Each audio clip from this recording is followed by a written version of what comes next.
அன்பாலயம் என்றால் அன்பும் அரவணைப்பும் என்றே அர்த்தம். அன்பாலயம் மனநலை காப்பகத்தில் கிட்டத்தட்ட 50க்கும் மேற்பட்டோர் இங்கே அன்போடும் அரவணைப்போடும் தாய் உள்ளத்தோடு அவர்களை பராமரித்ததும் சிரிக்கலாதவர்களோடு இன்ன ஒரு நிலைத்தாங்க. சொல்லுங்க மேடம், இங்கே வணக்கம். அன்பாலயத்தின் நோக்கம் என்ன, அதனுடைய இங்கே இருக்கின்ற மனநல பாதிக்கப்பட்டவர்களுக்கு நீங்கள் செய்யும் சேவைகள்? இங்கே வந்து மனநலம் பாதிக்கப்பட்டவரை வச்சு நம்ம பராமரிச்சிட்ருக்கோம். கடந்த 23 வருஷமாக காப்பகம் நடந்துகிட்ருக்குங்க.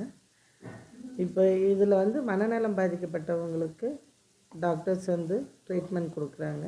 சைக்காலஜி டாக்டர் வராரு, சைக்கியாட்ரிக் டாக்டர் வராரு, ஜென்ரல் ஃபிசிஷியன் எல்லாருமே இருக்காங்க. அதோடு MSW படித்து கவுன்சிலிங் கொடுக்குறவங்களும் இங்கே இருக்காங்க. பயிற்சி முயற்சியும் பண்ணுறீங்க. அதன் மூலமாக அந்த மனநிலை பாதிக்கப்பட்டவர்கள் வளர்ச்சி அடைகிற, அதாவது சின்ன டெவலப்மெண்ட்டு உங்களுக்கு இருக்குதா? இது வரைக்கும் நம்ம வந்து ஒரு 45 பேரை வந்து ரெடி பண்ணி அனுப்பியிருக்கோம். அவங்க ஃபேமிலியோடு சேர்த்து வச்சுருக்கோம். இப்போவும் ஓரளவுக்கு ரெடியானவங்களெல்லாம் ஃபேமிலியில் இருக்கிறவங்கள கூப்பிட்டு ஹேண்ட் ஓவர் பண்ணுவோம். அப்படி இல்லைன்னா அவங்களுக்கு வேலைவாய்ப்பு ஏற்படுத்தி கொடுக்குறோம். நம்ம வேலைவாய்ப்பு ஏற்படுத்தி அதன் மூலமாக அவங்களோட ஃப்யூச்சர் நல்லா இருக்கணுன்றதுக்காக பார்த்துக்கிறோம். அதாவது அவங்களுக்கு குடும்பம் இருந்துச்சுன்னா குடும்பத்தை சேர்த்துக்கிறீங்க, இல்லைன்னா அவங்களுக்கு எதிர்காலத்தை நீங்களே உருவாக்கி கொடுக்குறீங்க. இந்த இதில் வந்து இந்த பராமரிப்பு இந்த பணியில் வந்து எப்படி நடைமுறை சிக்கலும் இருக்குது, சிரமங்கள் இருக்குது. இது எப்படி வந்து சமாளித்து இவ்வளோ பேர் இத்தனை பேரை எப்படி வந்து தாயுடத்தோடு அரவணைத்து ஆதரவு கொடுக்குறீங்க? இது வந்து தனிப்பட்ட ஒரு மனுஷங்கனால எப்போவுமே நம்ம பண்ண முடியாது. இது ஒரு கூட்டு முயற்சி தான். இப்போ என்னோட இங்கே இருக்கிற எல்லாருமே சேர்ந்து நாங்கள் எல்லாருமே பராமரிக்கிறதுனால தான் இவங்களை நம்ம பராமரிக்க முடியுது. ஆனால் இவங்க சிவியர் ஆகிறாங்கன்னா நம்மளுக்கு அந்த சிம்டம்ஸ் முதல்லையே தெரியும்.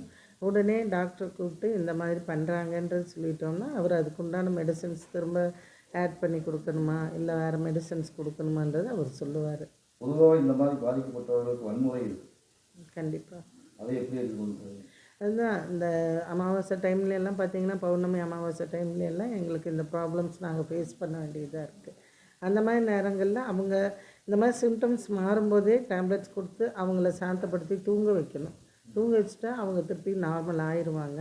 அப்படி இல்லைனாலும் அவங்க அந்த ஃபோர்ஸில் வரும்போது நம்ம அவங்கள்ட்ட கைண்டாக தான் நம்ம அவங்ககிட்ட அப்ரோச் பண்ணணும். அந்த கைண்டாக அப்ரோச் பண்ணும்போது சில நேரத்தில் நம்மளுக்கும் அடியெல்லாம் விழுகும், எல்லாமே இருக்குது. பட் எல்லாம் டாலரேட் பண்ணி தான் அவங்கள்ட்ட அன்பாக நம்ம நடக்கும்போது சரியாயிடுவாங்க.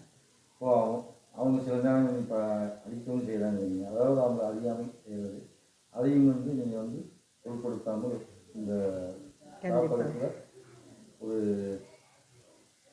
பிள்ளை போ அவங்களும் உங்களை விட வயதானவங்க இருந்தாலும் நீங்கள் வந்து அவங்களுக்கு தாயை வந்து வழிநடத்திட்டு வர்றீங்க.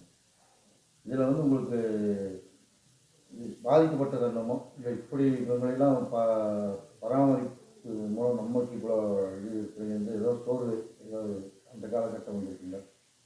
இடையில பார்த்திங்கன்னா நமக்கு வந்து ஃபண்டிங் கொஞ்சம் பத்தாமல் இருக்கும். அந்த மாதிரி நேரங்களில் ரொம்ப சங்கடப்படுறது உண்டு. ஐயோ நம்ம இந்த லைனில் வந்துட்டோமே, பிள்ளைங்களுக்கு கொடுக்க முடியாமல் இருக்குமே அப்படின்றது. ஆனால் இது வரைக்கும் சாப்பாடு பொறுத்தளவுக்கு நமக்கு எந்த பிரச்சனைகளும் வந்ததில்லை. சில நேரம் டேப்லெட்ஸ்க்கு நம்மளால பணம் கட்ட முடியாமல் கொஞ்சம் லேட்டாக கட்டுற மாதிரி அந்த மாதிரி சிரமங்கள் எல்லாம் சந்திச்சிருக்கிறோம் நாங்கள். மேற்கொண்டு இந்த இது வந்து ஒரு நாளைக்கு நீங்கள் வந்து செட்டில் எடுத்து பார்த்தா ஆயிரக்கணக்கான செலவுகள் ஆகியது. கண்டிப்பாக. அவங்களுக்கான 3 வேளை உணவு, அவங்களுக்கு தேவையான உடைகள், உறைவிடங்கள் எல்லாமே பண்ணி கொடுக்குறீங்க. இதை எப்படி எதன் மூலம் இந்த பொருளாதாரத்தை இருக்கிறீங்க, அதை உங்களுக்கு செலவழிக்கிறீங்க? இப்போ பார்த்திங்கன்னா இப்போ நிறையா இந்த ஸ்பான்சர்ஸ் எல்லாம் நிறைய வருவாங்க. மேக்ஸிமம் எல்லா காப்பகங்களுக்கும் அவங்களுக்கு உண்டான ஸ்பான்சர்ஸ் இருக்கிறாங்க. அவங்க திருமண நாள், பிறந்த நாளைக்கெல்லாம் பார்த்திங்கன்னா பணம் கொடுத்து சாப்பாடு செய்ய சொல்லுவாங்க. அப்போ நம்ம சாப்பாடு செய்ய சொல்லும்போது அந்த மாதிரி ஸ்பான்சர்ஸ் வருவாங்க.